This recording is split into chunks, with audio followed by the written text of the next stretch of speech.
3 مرتبہ ایسا مضمون آیا.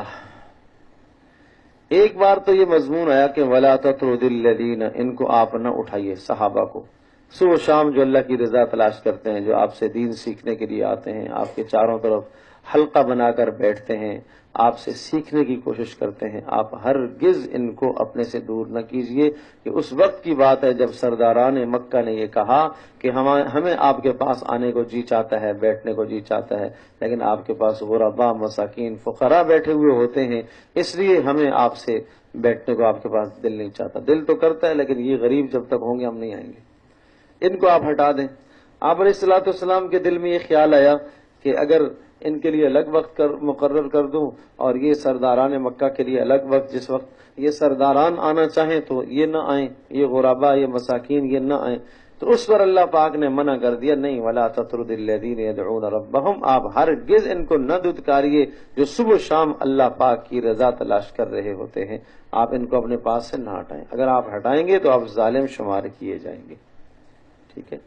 دوسری بات، جب مشرکین کو اس بات کا پتہ چل گیا کہ ہاں اب یہ ہٹائیں گے نہیں، اس لیے کہ آیت آ گئی، اللہ پاک نے منع کر دیا، تو پھر انہوں نے کہا کہ اچھا بھائی آپ ایسا کر لیا کریں کہ ہم آپ کے پاس جب آئیں ہم کنارے میں بیٹھ جائیں گے، آپ اٹھ کر ہمارے پاس آ جائیں.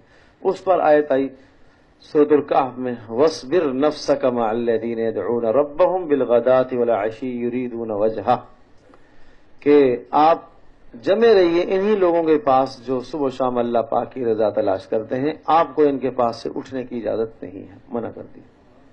یہ بات بھی جب سامنے آئی کہ اب یہ کام بھی نہیں ہو سکتا، تو پھر تیسرا حربہ انہوں نے استعمال کیا کہ اچھا بھائی ایسا کر لیتے ہیں، ہم جب آئیں آپ نہ ان کو اٹھائیں نہ آپ اٹھ کے آئیں، آپ توجہ ہماری طرف فرما لیا کریں، ہم پیچھے بیٹھ جائیں گے، آپ نگاہیں ہماری طرف کر لیں. اس پر اللہ پاک نے یہ نازل فرمایا، وَلَا تَعْدُ عَيْنَاكَ عَنْهُمْ، آپ ان صحابہ سے آنکھیں بھی نہ پھیریں، آپ اپنی آنکھوں کو بھی نہیں پھیریں گے.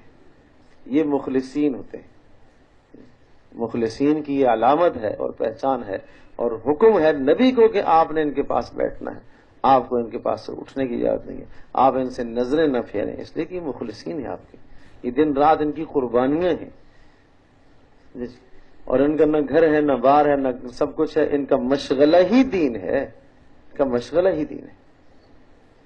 تو یہ آداب سکھائے گئے ہیں کہ اگر کسی مقتدا، کسی پیشوا، کسی راہبر، کسی دینی اور مذہبی رہنما کے گرد و نواح مخلصین کا ایسا حلقہ بنتا ہے تو اس حلقے کو دھتکارا نہ جائے، اس کو برے الفاظ سے یاد نہ کیا جائے.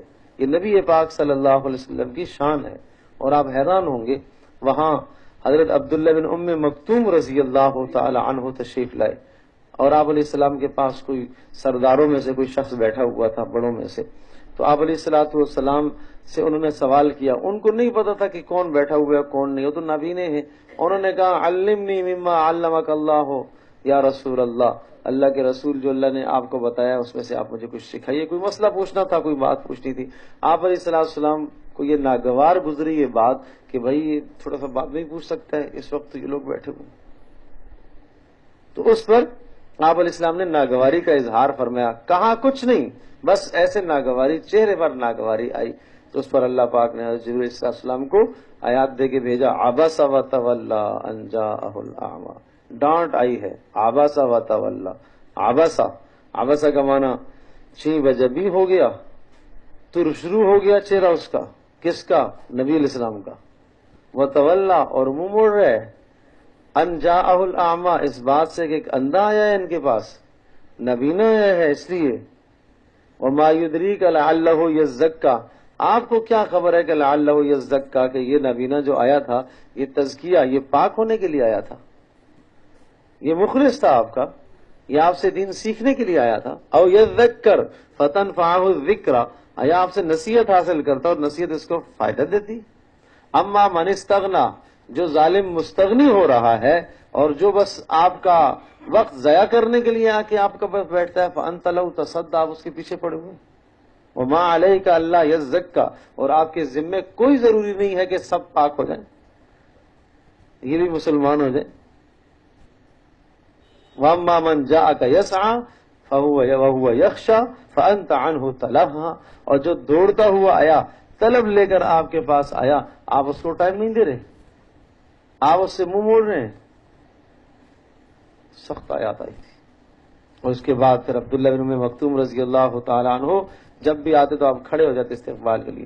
ھذا من عاتبنی فیہ ربی، یہ وہ آدمی ہے کہ جس کے بارے میں اللہ نے مجھے ڈانٹا ہے. اللہ کے نبی کہا کرتے تھے.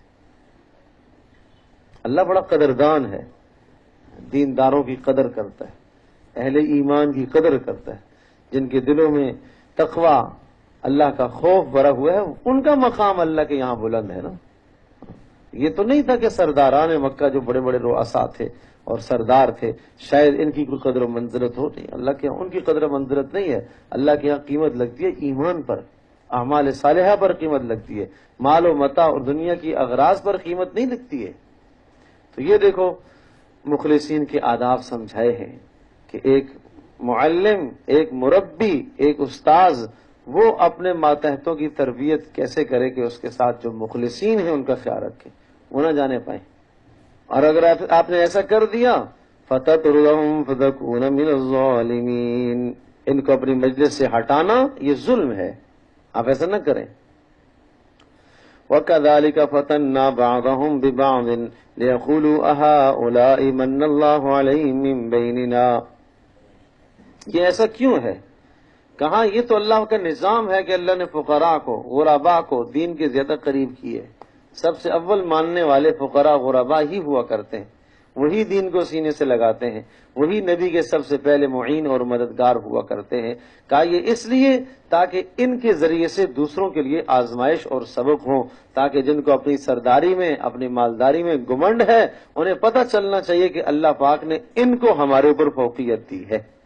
اور اللہ کیا فوقیت مال کی وجہ سے نہیں ہے، تقوی اور پرہیزگاری کی وجہ سے ہے.